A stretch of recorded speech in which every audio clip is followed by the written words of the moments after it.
สบายดีทุกคนเจ้าฮู้บ่มื้อนี้ข่อยสิพาเจ้าไปเฮียนข่อยสิพาเจ้าไปเบิ่งเกี่ยวกับงานอาสาสมัครหรืองานเกี่ยวกับเด็กน้อยที่เป็นงานเกี่ยวกับช่วยเหลือเด็กน้อยและมีกิจกรรมเกี่ยวกับเด็กน้อยสั้นไปเบิ่งกันเลย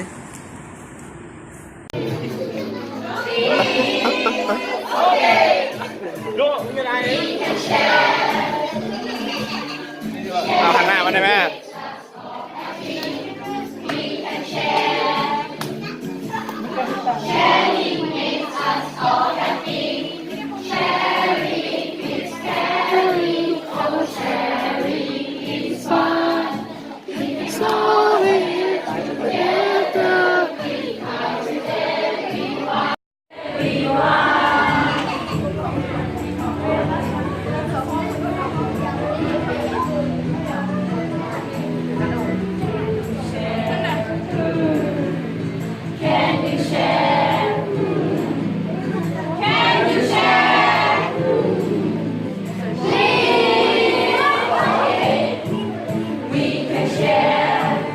ตามแม่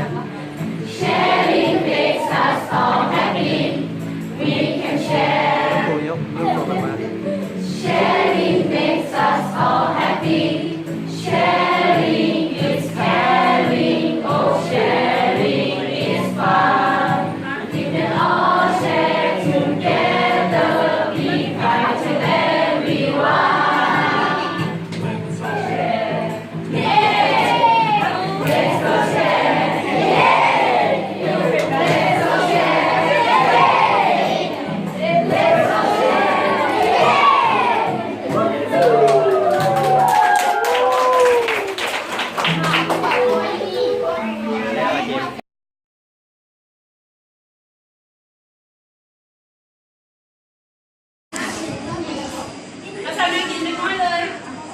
เอาสารกินน้ำเม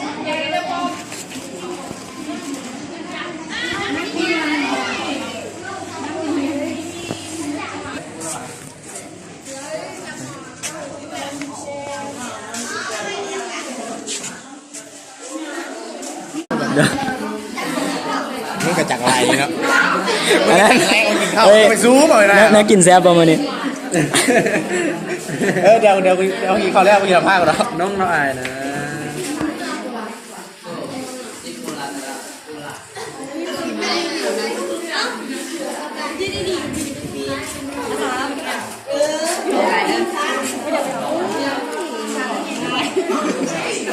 ก็เป็นซูมที่เชียร์สีเหลืองแล้วนะอ๋อก็เลี้ยงไปทุกคนดิไอ้บ่าวจะอย่างเอามื้อนี้เฮาก็ได้มาร่วมงานกิจกรรมอยู่โรงเรียนเฮียงเกาะบ้านเนี่ยก็อยู่โรงเรียนบ้านสำหุงผมสามใช้แต่ข้าวหมกว่ะตั้งแต่มีไซร์แล้วไปอีกเลยนี่ผสมหุงกูหลงอาซาเข้าไปกินยังกินน้ำเด็กน้อยเลยมันหิวเลยจะไปเย่กับเขากินเลยเอาเลยสมคนไม่อยากหลังได้ละหลังได้แล้วเอามื้อนี้ฮู้สึกจังได๋นี่รู้สึกม่วนๆขึ้นเสียประสบการณ์มื้อนี้ไปพัฒนาตัวเองจังได๋เนาะเอาท่าเต้นของน้อยมาสอนน้อยท่าไปเลยเนาะลองอธิบายให้เบิ่งหน่อยมันเป็นเพลงมีแคนเซิลเนาะมีแคนเซิลกินข้าวต้องกินข้าวตลอดแล้วมันไม่กินเด็กน้อยอันน้ำฝนแช่ยูเช่เพื่อนๆคือผัดเห็ดปิ้งปลาตำบักหุ่งพี่น้องมากินข้าวกัน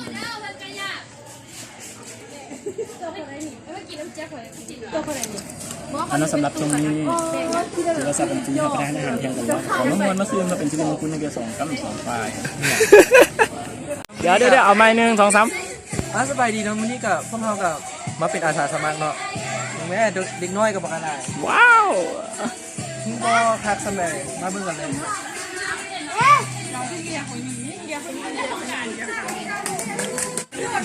มาเบิ่งเลยเนาะมาเบิ่งกับเจ้าลิลูดีนี่นะ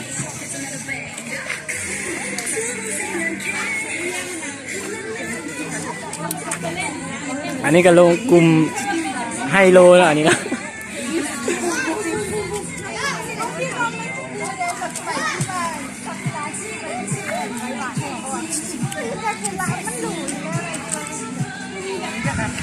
ของจริงเราให้ที่คล้ายๆลูกค้าแบบนั้นนะ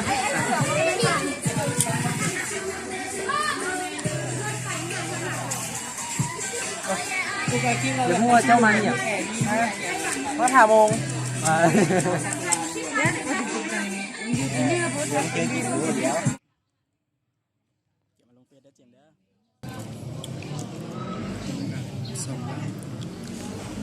ผู้ชม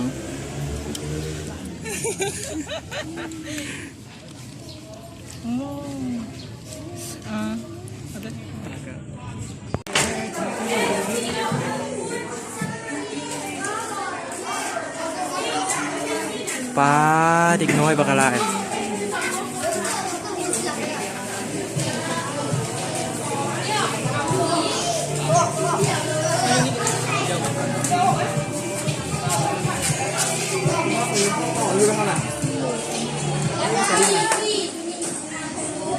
อันนี้ก็เป็นเครื่องเล่นชนิดหนึ่งของประเทศมองโกเลีย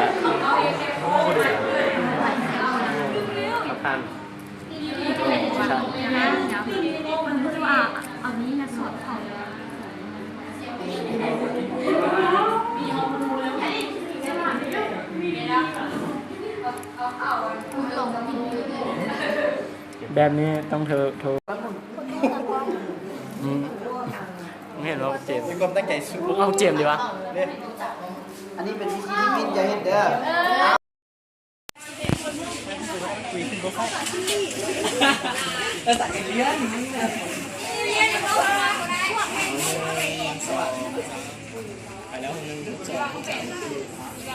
ยกมือยกมือเลือกอะไร มาพูดที่นี่เลย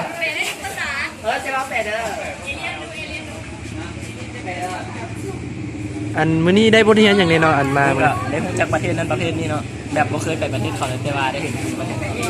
โดยเข้าใจจ้าเอทุกคนเป็นยังไงวิดีโอที่เกี่ยวกับงานอาสาสมัครฝากทุกคนเนาะงานอาสาสมัครมันเป็นงานที่แบบถึงมันจะไม่ได้เงินแต่ว่ามันได้ประสบการณ์และได้ความรู้หลายอย่างกะขอขอบใจเนาะที่เบิ่งวิดีโอนี้ขอขอบใจ